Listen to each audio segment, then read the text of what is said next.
নিরাপদে হজে আসতে পারে,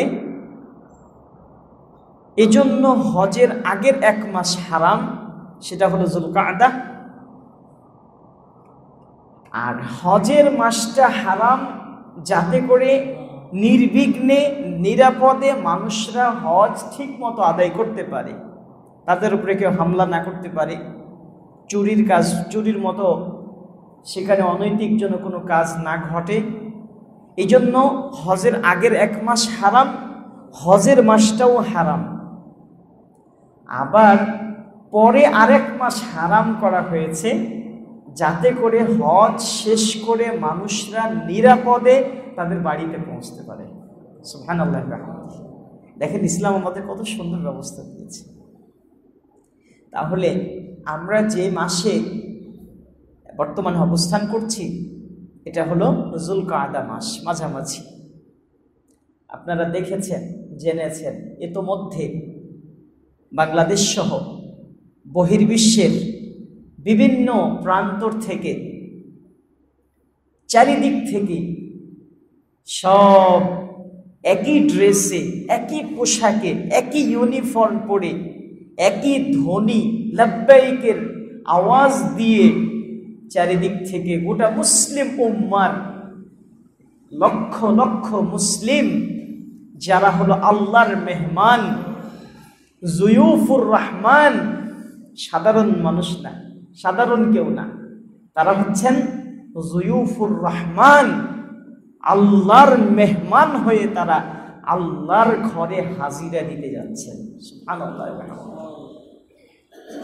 ব্যাপারটি যেমন, এই প্রোগ্রামটি যেমন একদিক থেকে আনন্দের, আরেক দিক থেকে গোটা মুসলিম উম্মার একটা ঐক্যের সেতু বন্ধন, আরেক দিক থেকে মুসলিম উম্মার পরস্পরের হানাহানি, হিংসা, বিদ্বেষ ভুলে গিয়ে সবাই একই কাতারে, সবাই একই প্ল্যাটফর্মে দাঁড়ানোর একটা সুযোগ মাত্র।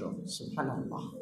আল্লাহ কি একটা চমৎকার ব্যবস্থা দিয়েছেন! কি ধনী, কি গরিব, কি বাংলাদেশি, কি আপনার ইরানি, কি আপনার ভারতী, কি পাকিস্তানি, যেখান থেকে আপনার পৃথিবীর মানুষ আসুক, মক্কায় যাক, সবাইকে একই ড্রেস পরে যেতে হবে।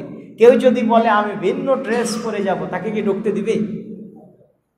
কেউ যদি বলে না আমি লাব্বাইকা বলবো না, লাব্বাইকা হাজ্জাতান বা উমরাতান বলবো না, আমি একটা স্লোগান আলাদা করে বানিয়ে নিব, তাহলে তাকে কি ঢুকতে দিবে? দিবে না। এটা একটা সাম্যের প্রতীক।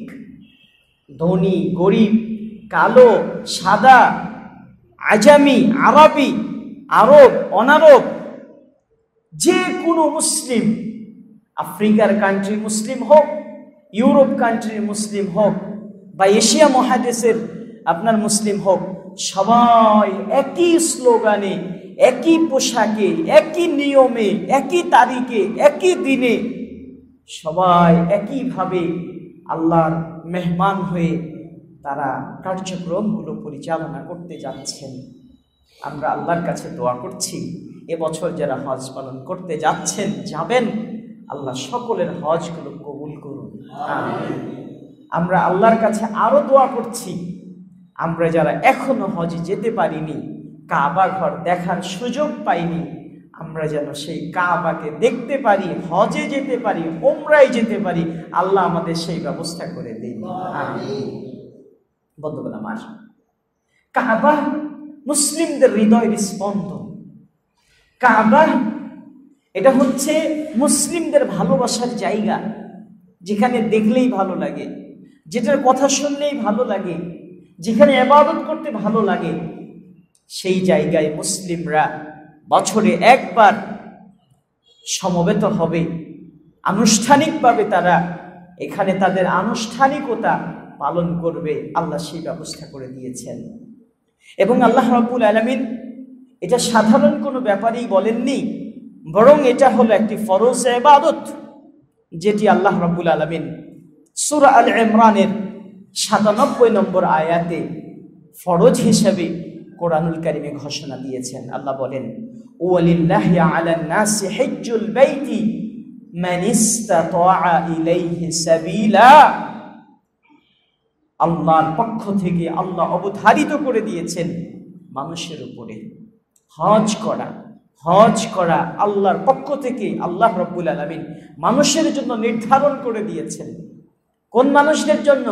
মান ইসতাতাআ ইলাইহি সাবিলা, যারা সেই কাবা ঘর শারীরিকভাবে এবং আর্থিকভাবে আসা যাওয়ার সামর্থ্য রাখে, আল্লাহ রাব্বুল আলামিন তাদের জন্য এটা ফরজ করে দিয়েছেন। সুবহানাল্লাহ ওয়া বিহামদিহি।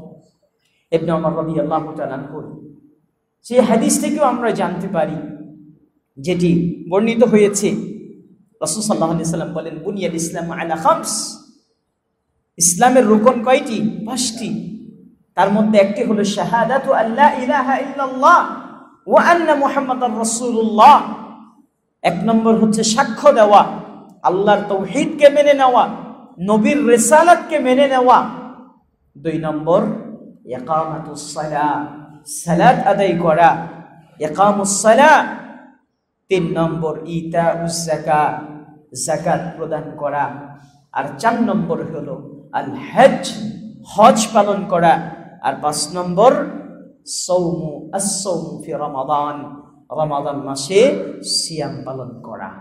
প্রিয় ভাইরা আমার, তাহলে এই হাদিস থেকে এবং কোরআনের আয়াত থেকে আমরা স্পষ্ট বুঝতে পারি ইসলামের একটি মৌলিক বিধান, ফরজ বিধান, যার সামর্থ্য আছে তার জন্য জীবনে একবার হলেও ফরজ একটি ইবাদত, যার নাম হচ্ছে হজ। হজের সাথে আরেকটি সম্পৃক্ত ইবাদত হচ্ছে আল উমরাহ। উমরা বছরের যে কোনো সময় করা যায়, কিন্তু হজ বছরের যে কোনো সময় করা যায় না। জিলহজ মাসের এই 5 থেকে 6 দিন নির্ধারিত সময়ের মধ্যেই পালন করতে হয়। কোন হাজী সাহেব যদি এখন যারা মনে করেন যে জিলহজ মাসের এই 8, 9, 10 এই 5 দিনে অনেক বেশি মানুষের ভিড় হবে, গ্যাদারিং হবে, আমি তো দুর্বল মানুষ, আমি এটা তখন আদায় করতে পারবো না, এখন মাঠ যেহেতু ফাঁকা আছে, আমি এখন হজের কাজগুলো শেষ করে আমি এখন দেশে ফিরে চলে আসি, তার কি হজ হবে? হবে না। আরাফার ময়দানে নির্ধারিত সময়ে অবস্থান করতে হয় 9 তারিখ। কেউ যদি মনে করে যে 9 তারিখের আমি 8 তারিখে যাব বা 7 তারিখে যাব, আমি ফাঁকা জায়গায় বসে থেকে ইবাদত করে চলে আসব, তাহলে কি তার হজ হবে? হবে না। বন্ধুগণ আমার, তাহলে হজ বছরে নির্ধারিত সময়ে করতে হয়, আর উমরা সারা বছর যে কোনো সময় চলে। তবে এটা নিয়ন্ত্রণ ধারণ ক্ষমতা যেহেতু সীমাবদ্ধতা আছে, সেই দিক থেকে যারা নিয়ন্ত্রণ কমিটি আছেন, সৌদি সরকারের যারা মন্ত্রণালয়, যেসব মন্ত্রণালয় বিভাগে কাজ করেন, তারা এটাকে হজের সময় উমরার ভিসা তারা কি করে দেন? নিষিদ্ধ ঘোষণা করেন যে যেহেতু বেশি গ্যাদারিং হবে, তাই এখন কি করা যাবে না?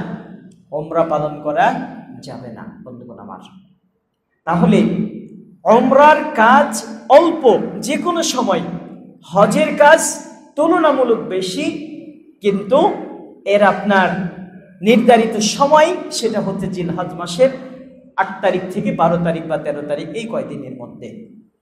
প্রিয় উপস্থিতি, চলুন আমরা মোটামুটি 5 থেকে 6টি হাদিসের মাধ্যমে জানব হজ এবং উমরা করার গুরুত্ব কতটুকু, এবং হজ এবং উমরা করলে কি এর ফজিলত রয়েছে।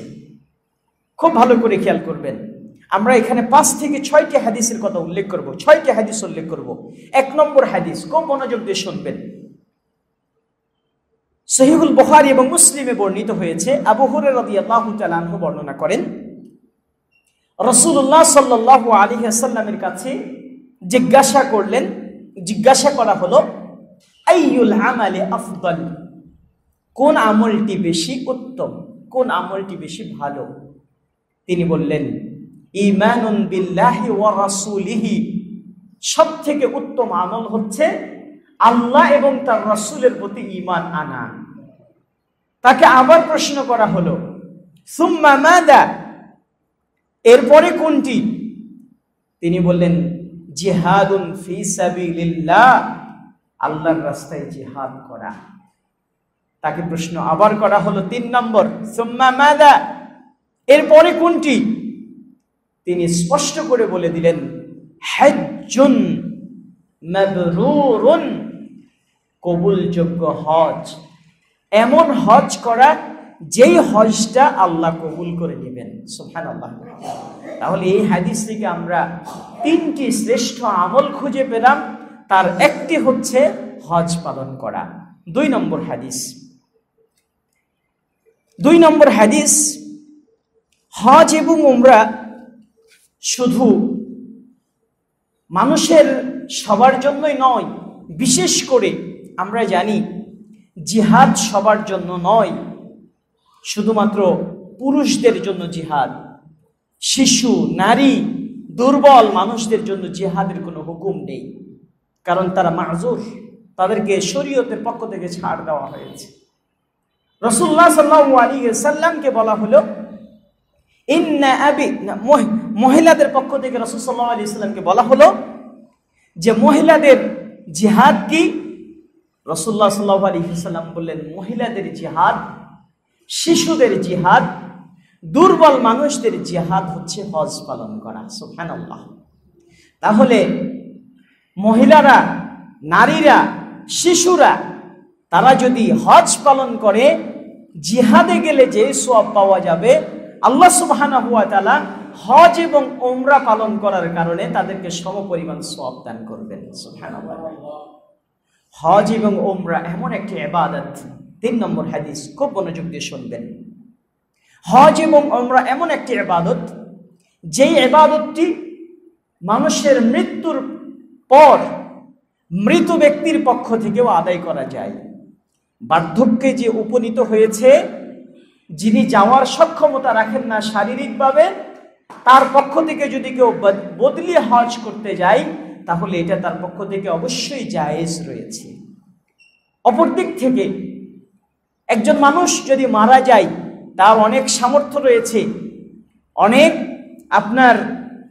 তার ধন সম্পত্তি রয়েছে, কিন্তু তিনি হজ করার সুযোগ পাননি, সেক্ষেত্রে তার মৃত্যুর পরেও চাইলে এবং উচিত হবে যে তার সন্তানাদির পক্ষ থেকে, তার পরিবার পরিজনের পক্ষ থেকে হজটা আদায় করে ফেলা।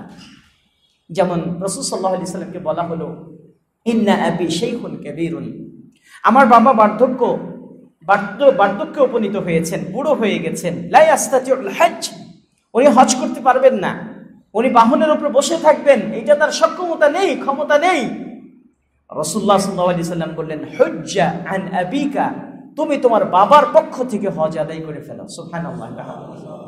তাহলে আপনি আপনার বুড়ো বাবা, বয়স্ক বাবা মা, অথবা আপনার মৃত বাবা মার পক্ষ থেকেও আপনি চাইলে হজ আদায় করতে পারবেন, উমরা করতে পারবেন। আজকে এখানে আমরা একটা কথা বলবো।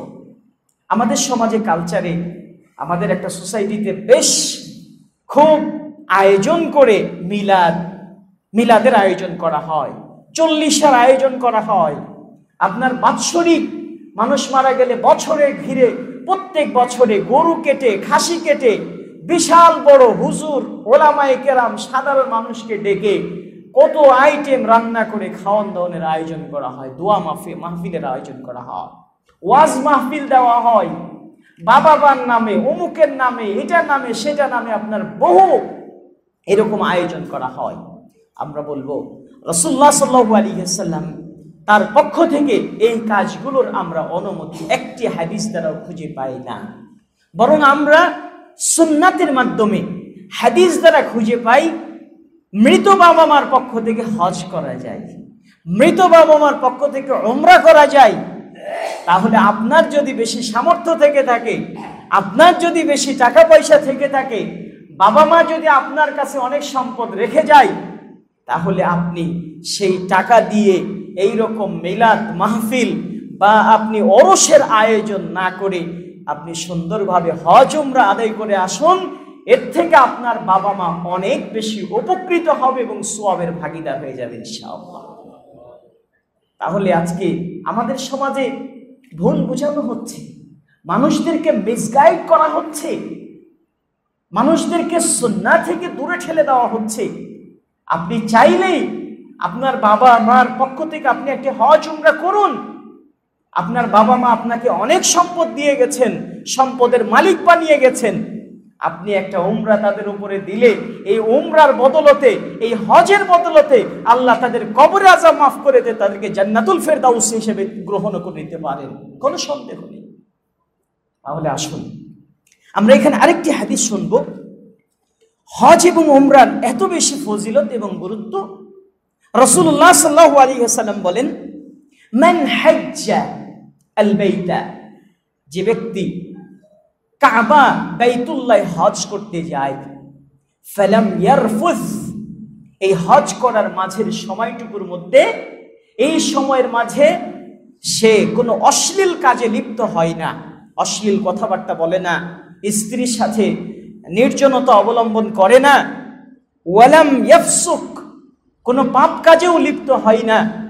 রাসূলুল্লাহ সাল্লাল্লাহু আলাইহি ওয়াসাল্লাম বলছেন, রাজাআ কায়াউমিন ওয়ালাদাতহু উম্মুহু, এই সময়ের মধ্যে হজের কাজগুলো আদায় করার কারণে, এই কাজগুলো করার মাধ্যমে সে মক্কা থেকে এমনভাবে নিষ্পাপ হয়ে ফিরে আসলো, রাজাআ কায়াউমিন ওয়ালাদাতহু উম্মুহু, যেই দিন নিষ্পাপ হয়ে তার মায়ের পেট থেকে জন্ম নিয়ে দুনিয়াতে এসেছিল। রাসূলুল্লাহ সাল্লাল্লাহু আলাইহি ওয়াসাল্লাম বলছেন, হজ করার পর মানুষরা মক্কা থেকে নিষ্পাপ হয়ে ফিরে আসে। সুবহানাল্লাহ। বলেন, আপনি যেদিন মায়ের পেট থেকে জন্মগ্রহণ করেছিলেন আপনার কয় লাখ গুনাহ খাতা ছিল? আপনার কয় ডজন গুনাহ খাতা ছিল? আপনার কত মিলিয়ন বিলিয়ন ট্রিলিয়ন আপনার গুনার খাতা ছিল? কোনোটা ছিল না। নিষ্পাপ ছিলেন। আমি আপনি সবাই সেদিন নিষ্পাপ ছিলাম। রাসূলুল্লাহ সাল্লাল্লাহু আলাইহি ওয়াসাল্লামের হাদিস প্রমাণ করে, কোনো ব্যক্তি যদি হজ করে ফিরে আসে তাহলে হজ করে ফিরে আসার পর সে নিষ্পাপ হয়ে যায়। আরেকটি হাদিস শুনুন, রাসূল সাল্লাল্লাহু আলাইহি ওয়াসাল্লাম বলছেন, এটাও আবু হুরায়রা রাদিয়াল্লাহু আনহু থেকে বর্ণিত। তিনি বলেন, আল উমরাতু ইলাল উমরা কাফফারাতুল লিমা বাইনাহুমা, এক উমরা থেকে আরেক উমরা, এই মধ্যবর্তী সময়ের মধ্যে মানুষ যা পাপ করে থাকে, এই মাঝের সব পাপগুলো আল্লাহ সুবহানাহু ওয়া তাআলা মাফ করে দেন। সুবহানাল্লাহ। শুধু তাই নয়, তিনি আরো আমাদেরকে সুসংবাদ শোনাচ্ছেন, ওয়াল হাজ্জুল মাবরুরু লাইসা লাহু জাযা ইল্লাল জান্নাহ, যে হজ করেছে এবং কবুলযোগ্য হজ করেছে তার হজটা কবুল হয়ে গেছে। রাসূল সাল্লাল্লাহু আলাইহি ওয়াসাল্লাম বলছেন, এই রকম কবুলযোগ্য হজের কোনো প্রতিদান নাই, শুধু একটা প্রতিদান আছে। এই কবুলযোগ্য হজের কোনো প্রতিদান নাই, শুধু একটা প্রতিদান আছে। সেই প্রতিদানটি হলো আল জান্নাহ, মরণের সাথে সাথে এই ব্যক্তি জান্নাতে প্রবেশ করবে। সুবহানাল্লাহ। তাহলে হজ্জুল মাবরুর, কবুলযোগ্য হজ, এর কত ফজিলত আমরা এই হাদিস থেকে জানতে পারি। সম্মানিত উপস্থিতি, আরেকটি হাদিস আমরা এখানে উল্লেখ করব। রাসূলুল্লাহ সাল্লাল্লাহু আলাইহি ওয়াসাল্লাম বলেন, আব্দুল্লাহ ইবনে মাসউদ রাদিয়াল্লাহু তাআলা আনহু বলেছেন, তাবিউ বাইনাল হজ্জ ওয়াল উমরাহ ফাইন্নাহুমা ইয়ানফিয়ানি আল ফাকরা ওয়াদ দুনুবা, ফাইন্নাহুমা ইয়ানফিয়ানি আল ফাকরা ওয়াদ দুনুবা। খুব ভালো করে খেয়াল করুন, হজ উমরা করলে দুইটা জিনিস দূর হয়ে যায়। যে ব্যক্তি হজ এবং উমরা করবে তার দুইটা সমস্যা দূর হয়ে যাবে। আমি আবার বলছি, যে হজ এবং উমরা করবে তার দুইটা সমস্যার সমাধান হয়ে যাবে। এক নম্বর, ফাইন্নাহুমা ইয়ানফিয়ানি আল ফাকরা, যে ব্যক্তি হজ এবং উমরা করবে আল্লাহ তার অভাব দূর করে দিবেন। সুবহানাল্লাহ। আপনি যদি দরিদ্র হয়ে থাকেন, টাকা পয়সা কম থাকে, হজ করার কারণে, উমরা করার কারণে আল্লাহ আপনার সম্পদে বারাকা দান করবেন। সুবহানাল্লাহ। আপনি আগে হাদিসটা শেষ করে নেই। তাহলে এক নম্বর হচ্ছে অভাব দূর হয়ে যাবে। দুই নম্বর, হজ এবং উমরা করলে ওয়াদ-দুনুবা, জীবনে যত পাপ আছে সব পাপ ধুয়ে মুছে ক্লিন, একদম পরিষ্কার পরিচ্ছন্ন হয়ে যাবেন। সুবহানাল্লাহ। তাহলে দুইটা জিনিস, হজ উমরা করলে দুইটি জিনিস, এক নম্বর হচ্ছে অভাব দূর হয়ে যাবে, 2 নম্বর পাপ শরীর থেকে দূর হয়ে যাবে। প্রথম পয়েন্টে যে কথাটি আমরা বলবো সেটি হচ্ছে, আপনি কোনো হাজী সাহেবকে দেখতে পাবেন না পৃথিবীতে, আমার জানা মতে নেই কোনো হাজী সাহেবকে আপনি দেখতে পাবেন না যিনি 7 লক্ষ টাকা বা 8 লক্ষ 10 লক্ষ টাকা খরচ করে এসে, এত টাকা খরচ করে এসে তিনি অভাবে পড়ে গেছেন বা তার টাকা কমে গেছে, অভাবে পড়ে গেছে, এইরকম আমি কোনো দৃষ্টান্ত দেখতে পাই না। আমার বিশ্বাস আপনি আমি বিশ্বাস করি আর না করি, হাদিস মানতে আমরা বাধ্য। কারণ এই হাদিসের শব্দটা বলে গেছেন কে? মুহাম্মাদুর রাসূলুল্লাহ সাল্লাল্লাহু আলাইহি ওয়াসাল্লাম 1450 বছর আগে বলে গেছেন, 1450 বছর আগে বলে গেছেন হজ উমরা করলে মানুষের অভাব দূর হয়ে যায়। এটা আপনি কিভাবে বিশ্বাস করবো? এটা আমি বলতে পারবো না। আপনি বলবেন যে হজে গেলে 7 লক্ষ টাকা বা 8 লক্ষ টাকা খরচ হয়, উমরাতে গেলে মিনিমাম 1.5 থেকে 2 লক্ষ টাকা খরচ হয়, তাহলে 2 লক্ষ খরচ হয়ে গেল, আবার অভাব দূর হইল কিভাবে, তাই না? জি, আপনাকে বিশ্বাস করতে হবে যে হজ এবং উমরা করলে মা নাকাসাত সাদাকাতুন মিন মালিন, দান করলে, আল্লাহর রাস্তায় দান করলে যেমন আপনার সম্পদ কমে না, হজ এবং উমরা করলে সম্পদ কমে না, বরং আল্লাহ সম্পদ আরো বাড়িয়ে দিবেন। আপনি এই বাড়িয়ে দিবেন কিভাবে এটা বুঝতে পারবেন না, তবে বুঝতে পারবেন বরকতের মাধ্যমে। হয়তো আল্লাহ আপনার রিজিকে এমন বরকত দিবেন আপনি বুঝতে পারবেন না। আপনি কোনো একটা বিপদের, হয়তো আপনার সামনে বিপদ আসতেছিল যে আপনি বিপদে পড়বেন, গাড়ি নিয়ে যাচ্ছেন, অ্যাক্সিডেন্ট হয়ে যেতে পারেন। অ্যাক্সিডেন্ট হয়ে গেলে আপনার মেডিকেলে নিয়ে গেলে লাখ লাখ টাকা খরচ হয়ে যায়। খরচ হয় কি হয় না? আপনি এমন একটা বিপদে পড়ে গেছেন, লাখ টাকা কেন, 5 লক্ষ 10 লক্ষ টাকা জমি, আপনার ফ্ল্যাট প্লট গাড়ি বাড়ি সব বিক্রি করে দিয়েও আপনাকে মেডিকেলে দিয়ে দিতে হয়। এইরকমও মানুষের বিপদ চলে আসে। আপনি বিশ্বাস করবেন হজ এবং উমরা করলে আপনাকে এই ধরনের বিপদ থেকেও আল্লাহ রক্ষা করে দিতে পারেন। সুবহানাল্লাহ। তাহলে আপনি বরকত পেয়ে গেলেন না? সম্মানিত উপস্থিতি, তাহলে হজ এবং উমরা করলে মানুষের সম্পদ বাহ্যিকভাবে মনে হয় যে কমে গেছে, কিন্তু বাহ্যিকভাবে মনে হলেও আল্লাহ বরকত দিবেন।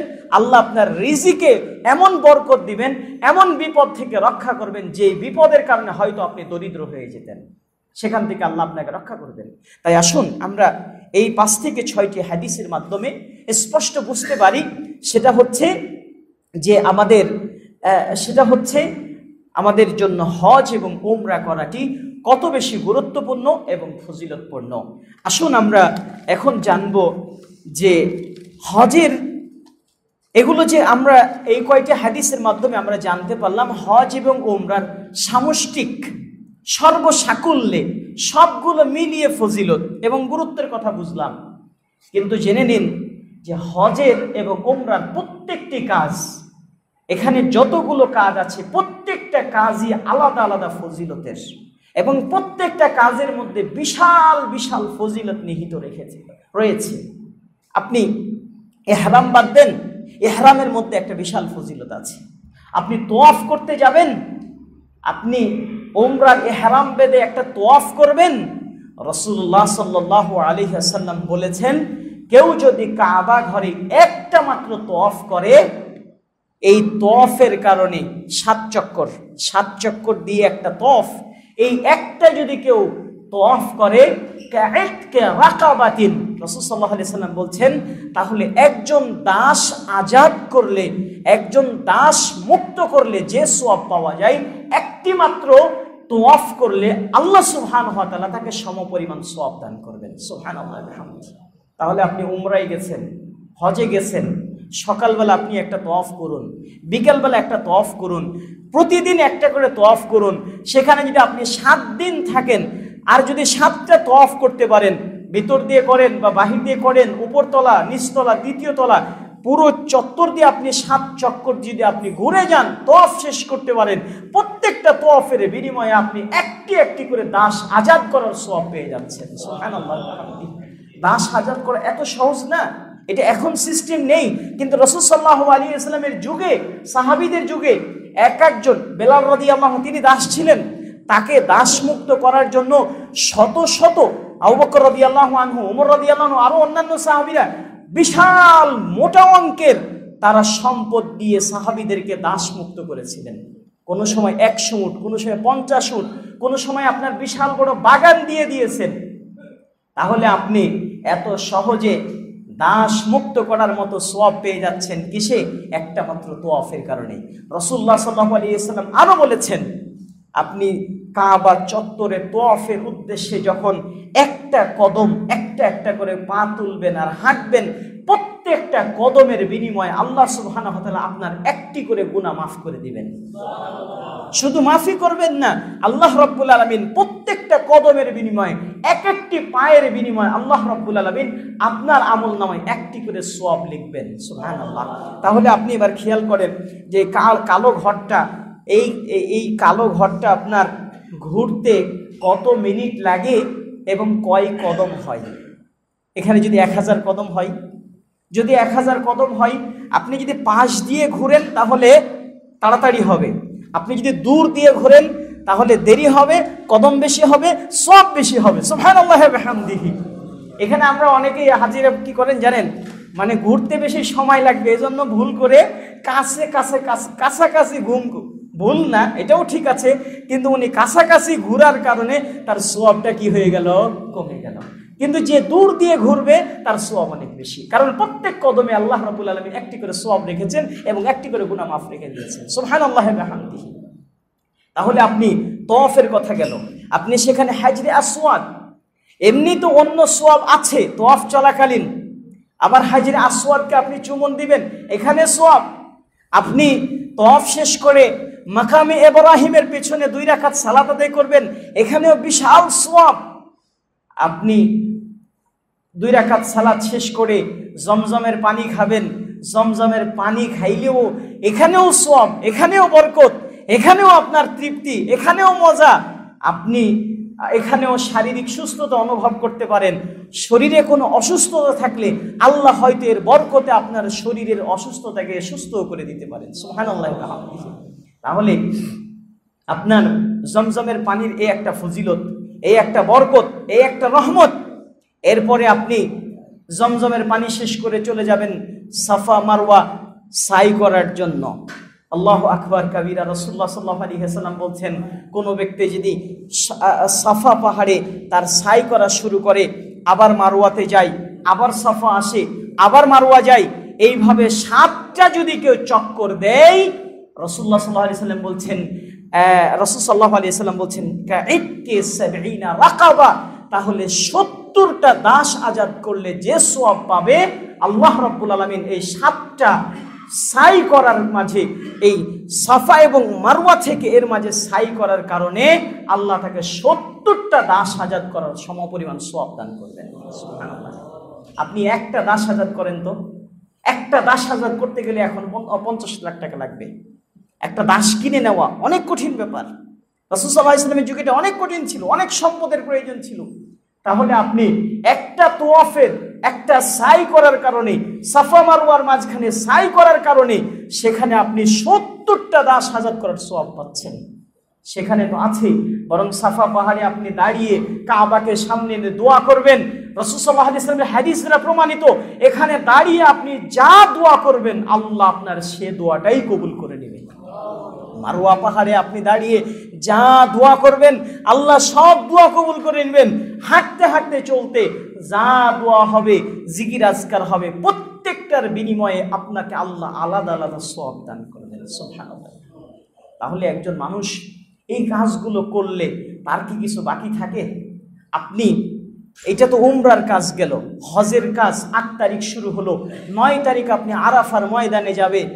আরাফার ময়দানে একমাত্র আরাফার ময়দানে 1 সেকেন্ড সময়, আরাফার ময়দানে 1 সেকেন্ড সময় অতিবাহিত করা কি বিশাল সওয়াবের কাজ, এটা আমি বলে বুঝাতে পারবো না। আল্লাহু আকবার। আপনি যদি এই মসজিদে 50 বছরে যদি বসে থাকেন, তাহলে আমি মনে করি, আমি বিশ্বাস করি যে আরাফার 1 সেকেন্ডের মূল্য আল্লাহর কাছে অনেক বেশি হতে পারে। কারণ ওই জায়গায় ইখলাস, ওই জায়গার আপনার দোয়া, ওই জায়গার মাহাত্ম্য, ওই জায়গার তাৎপর্য পুরো আরাফার দিনটাই হচ্ছে দোয়া কবুলের দিন। আপনি সারা দিন যা দোয়া করবেন আল্লাহ সব দোয়া কবুল করে নেবেন। সুবহানাল্লাহ। তাহলে আরাফার দিন আল্লাহ রাব্বুল আলামিন ফেরেশতাদের সামনে বান্দাদেরকে নিয়ে আল্লাহ রাব্বুল আলামিন গর্ববোধ করেন। বহু মানুষকে আল্লাহ জাহান্নাম থেকে মুক্তি দিয়ে দেন আরাফার ময়দানে। সেখানে যদি মুক্তির তালিকায় আপনার নামটা চলে আসে, তাহলে পৃথিবীতে পরকালে এর থেকে বড় সৌভাগ্য আর সফলতা কিছু হতে পারে না। বন্ধুগণ আমার, আরাফার ময়দান, মুজদালিফা, মিনা, তারপরে আপনার জামরাতুল আকাবা, সেখানে পাথর নিক্ষেপ করা, কঙ্কর নিক্ষেপ করা, এই যে একটা একটা করে কাজ, প্রত্যেকটা কাজে বিশাল বিশাল সওয়াব আল্লাহ রাব্বুল আলামিন লিখে রেখে দিয়েছেন। বিশেষ করে একটি সওয়াবের কথা তো না বলেই পারলাম না, সেটা হচ্ছে রাসূলুল্লাহ সাল্লাল্লাহু আলাইহি সাল্লাম বলছেন, কোনো ব্যক্তি যদি কাবা ঘরে 1 ওয়াক্ত সালাত আদায় করে, পৃথিবীর অন্য সব মসজিদে 1 লক্ষ সালাত আদায় করার চেয়ে বেশি উত্তম। সুবহানাল্লাহ। আরো সহজ করে বলি, 1 লক্ষ সালাত, 1 লক্ষ ওয়াক্ত সালাত আদায় করতে একজন মানুষকে সময় লাগবে 55 বছর। কয় বছর? 55 বছর। আমরা দিনে কয় ওয়াক্ত নামাজ পড়ি? 5 ওয়াক্ত সালাত আদায় করি। তাহলে যদি আমরা 55 বছর সালাত আদায় করি, তাহলে 55 বছর প্রতিদিন 5 ওয়াক্ত সালাত আদায় করলে সালাত হবে কত? 1 লক্ষ সালাত। 1 লক্ষ 200, 300, 1 লক্ষ প্লাস সামথিং। তাহলে রাসূল সাল্লাল্লাহু আলাইহি সাল্লামের হাদিসটা খুব ভালো করে বুঝেন। আপনি অন্য মসজিদে 55 বছর ওয়াক্ত সালাত আদায় করে যে সওয়াব, কাবা ঘরে 1 ওয়াক্ত সালাত আদায় করে সেই সওয়াব। সুবহানাল্লাহ। তাহলে এবার আপনি হিসাব করেন, 10 দিনের সফরে আপনি মক্কায় গেছেন, প্রতিদিন যদি 5 ওয়াক্ত সালাত আদায় করেন, এক ওয়াক্তের বিনিময়ে 55 ওয়াক্ত, 55 বছরের সমান। তাহলে যদি আপনি 2 দিন সালাত আদায় করেন বা 2 ওয়াক্ত যদি সালাত আদায় করেন, তাহলে কত বছরের সমান? 110 বছরের সমান। যদি আপনি 3 ওয়াক্ত সালাত আদায় করেন, তাহলে কত বছরের সমান? আপনি হিসাব মিলাতে পারবেন না, হিসাব মিলাতে পারবেন না। রাসূল সাল্লাল্লাহু আলাইহি ওয়াসাল্লামের সহিহ হাদিস। তাহলে মক্কাতে আপনি এই মসজিদে, বাংলাদেশের যে কোনো মসজিদে, আপনি বিদেশের যে কোনো মসজিদে 1 রাকাত নামাজ পড়বেন না 1 লক্ষ রাকাত নামাজ পড়বেন, আর কাবায় 1 রাকাত নামাজ পড়বেন সমান। সুবহানাল্লাহ। 1 লক্ষ রাকাত আপনি আপনাকে যদি বলা হয় নামাজ পড়েন, তো আপনি পারবেন? আপনি পারবো? ক্লান্ত হয়ে যাব না? 10 রাকাত 20 রাকাত হইতেই তো আমাদের তারাবির অবস্থায় তো কি হয়ে যায়? কঠিন হয়ে যায়। তাহলে আপনি 1 রাকাত সালাত আদায়ের মাধ্যমে 1 লক্ষ